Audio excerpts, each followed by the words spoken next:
Hey guys, welcome back to my channel. This is Amlan Sakya, as you all know, and I'm back with another video. तो इस video में हम बात करने वाले हैं the subjects that we study in BSc Forensics, and this is an overview video. हम एक सीरीज लेके आने वाले हैं, we are bringing a series जहाँ पे हम BSc Forensics में जितने भी सब्जेक्ट्स पढ़ाए जाते हैं उन सब्जेक्ट्स के जो सिलेबस होते हैं, क्या क्या चीज़ें पढ़ाई जाती है उस सब्जेक्ट्स के अंदर, उन चीज़ों को हम डिस्कस करेंगे. बट इस वीडियो में मैं आपको ओवरव्यू देने वाला हूँ कि कौन से सब्जेक्ट्स आपको पढ़ाया जाता है बीएससी फोरेंसिक साइंस में. एंड मैंने यहाँ पे एक लिस्ट बना रखा है जो कि मैं रेफर करूंगा जब मैं डिस्कस करूंगा आपको आप लोगों के साथ सब्जेक्ट्स के बारे में. So let's get started with this video without any further delay.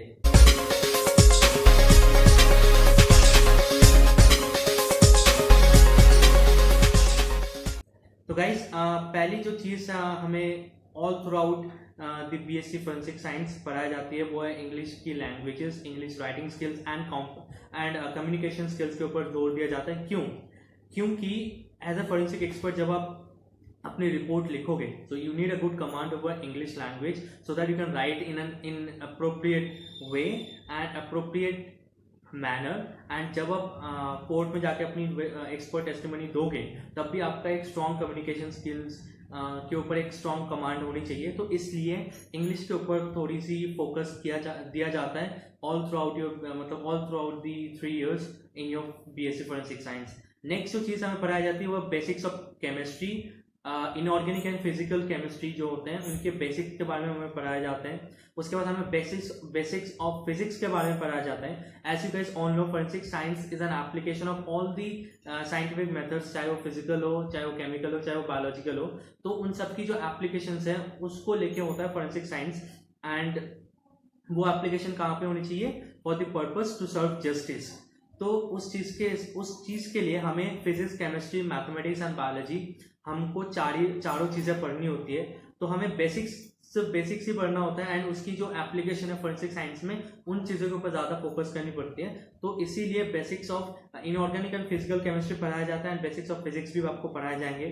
फिर आपको पढ़ाए जाएंगे introduction to forensic science and criminology. मतलब फोरेंसिक साइंसेस के कुछ लॉज है, 7 लॉज है, उसके बारे में आपको पढ़ाया जाता है. फोरेंसिक साइंस है क्या उसके बारे में पढ़ाया जाता है. क्रिमिनोलॉजी के बारे में एक आइडिया दिया जाता है कि क्रिमिनोलॉजी चीज़ क्या होती है, उसकी डेफिनेशंस, क्रिमिनलिस्टिक्स के बारे में क्या क्या चीज़ होती है, क्राइम क्या होता है, ठीक है, क्राइम सीन क्या होती है, फिर एविडेंसेस, फिजिकल एविडेंसेस क्या होते हैं, ट्रेस एविडेंसेस क्या होते हैं, सर्कमस्टांसेस एविडेंसेस क्या होते हैं, फिर रिगर मोटिव्स क्या होती है, ये जो टेक्निकल टर्म्स होते हैं फोरेंसिक साइंस के रिलेटेड, रिवर मोटिव्स क्या होता है, ठीक है, मॉडुलस ऑपरेंडी क्या होता है. इन सब चीज़ों के बारे में आपको एक ब्रीफ पढ़ाया जाता है आपको. उसके बाद पढ़ाया जाता है आपको ऑर्गेनिक केमिस्ट्री के बारे में. इसका जो होता है ना, इसका बेसिक से लेके इंटरमीडिएट लेवल तक आपको पढ़ाई जाती है. फिर आपको फंडामेंटल्स ऑफ बायोलॉजी के बारे में पढ़ाया जाता है.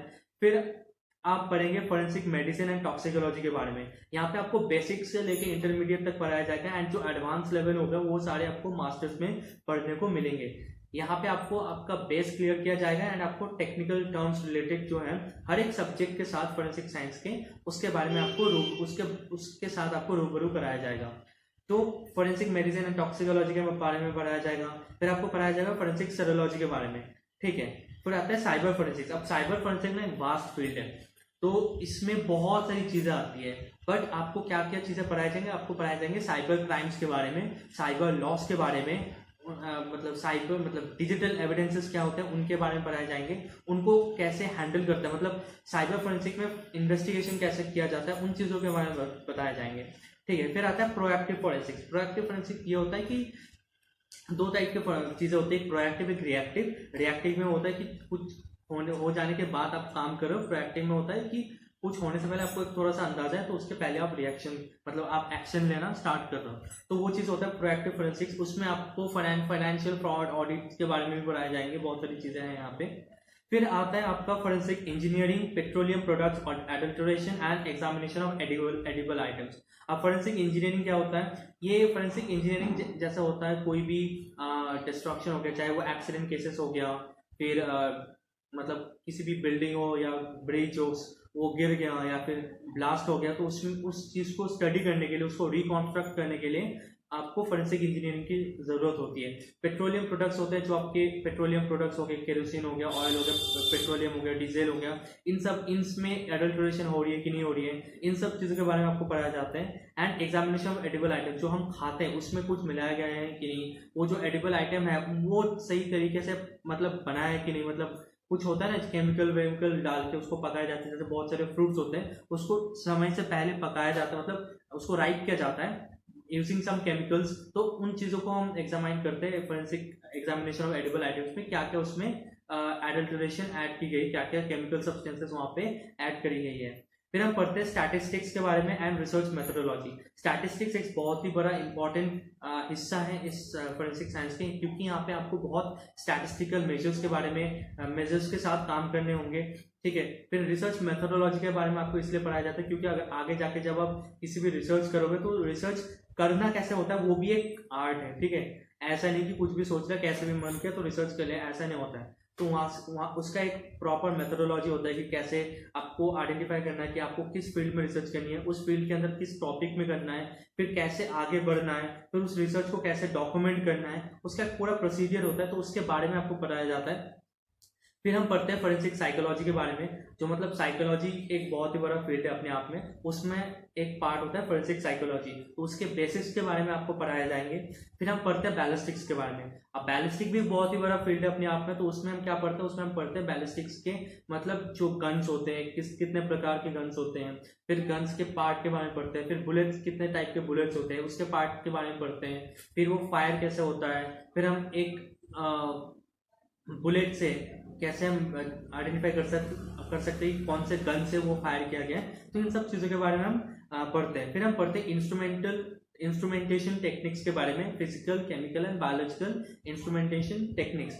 मतलब किसी भी हम लैब ले लो, वहाँ पे बहुत सारे डिपार्टमेंट होता है, फोरेंसिक बायोलॉजी का डिपार्टमेंट होता है, केमिस्ट्री का डिपार्टमेंट होता है, टॉक्सिकोलॉजी का डिपार्टमेंट होता है, फिजिक्स का डिपार्टमेंट होता है, उसमें बहुत सारे इंस्ट्रूमेंट्स होते हैं, तो उन इंस्ट्रूमेंट्स के प्रिंसिपल्स क्या होते हैं, ठीक है, फिर वो वर्क कैसे करता है, उसमें कितने प्रकार के चीज़ें हैं, मतलब पार्ट्स क्या है, उसके फंक्शंस क्या है, कैसे एक डेटा को इंटरप्रेट करना होता है, इन सब चीज़ों के बारे में पढ़ाया जाता है। फिर हम पढ़ते हैं handwriting analysis and question document. फिर हम पढ़ते हैं फिंगरप्रिंट्स के बारे में, अभी उसको खैर हम डार्मेटोग्लाइफिक्स बोलते हैं, फिंगरप्रिंट होता है सिर्फ फिंगरप्रिंट्स, ये फिंगर के, डार्मेटोग्लाइफिक्स होता है किसी भी टाइप के प्रिंट्स के बारे में हम पढ़ते हैं। उसके बाद हम पढ़ते हैं डीएनए फिंगरप्रिंट के बारे में। डीएनए फिंगरप्रिंटिंग के बहुत सारी चीज़ें होते हैं वहाँ पे, बट हम बेसिक्स पढ़ते हैं कि कैसे वो चीज़ करते हैं। हम पहले डीएनए के बारे में पढ़ते हैं, उसकी फंक्शंस, उसके स्ट्रक्चर, फिर उसके बाद हम पढ़ते हैं पीसीआर टेक्निक कैसे यूज होता है, फिर उसमें मैटरनिटी टेस्ट, पैटर्निटी टेस्ट कैसे होता है, उस चीज़ों के बारे में पढ़ते हैं। फिर हम पढ़ते हैं fire and arson investigations, and last में है माइक्रोस्कोप, मतलब कितने टाइप के माइक्रोस्कोप यूज होते हैं, उसके फंक्शंस कैसे यूज करना है, कौन से एविडेंसेस वहाँ पे हम देख सकते हैं कौन से माइक्रोस्कोप के साथ, तो इन सब चीज़ों के बारे में हम पढ़ते हैं। तो ये जस्ट ब्रीफ था गाइस, एंड मैंने यहाँ पे टोटल 20 सब्जेक्ट्स के बारे में आपको बताया, ठीक है। बट ऐसा नहीं कि सिर्फ 20 है, इसमें भी बहुत सारे सब पार्ट्स है, और भी कुछ सब्जेक्ट ऐसे हैं जिसको मैंने एक साथ जोड़ लिया तो इसलिए 20 दिख रहा है। बट आपको फोरेंसिक साइंस, अगर आप बीएससी फोरेंसिक साइंस करते हो तो आपको बहुत सारी चीज़ों के बारे में पढ़ाई करनी होती है, ठीक है। तो that's it for today guys, hope you guys like this video. If you like it, please give it a thumbs up, share it among your friends, and please to subscribe to my channel. Thank you, bye bye.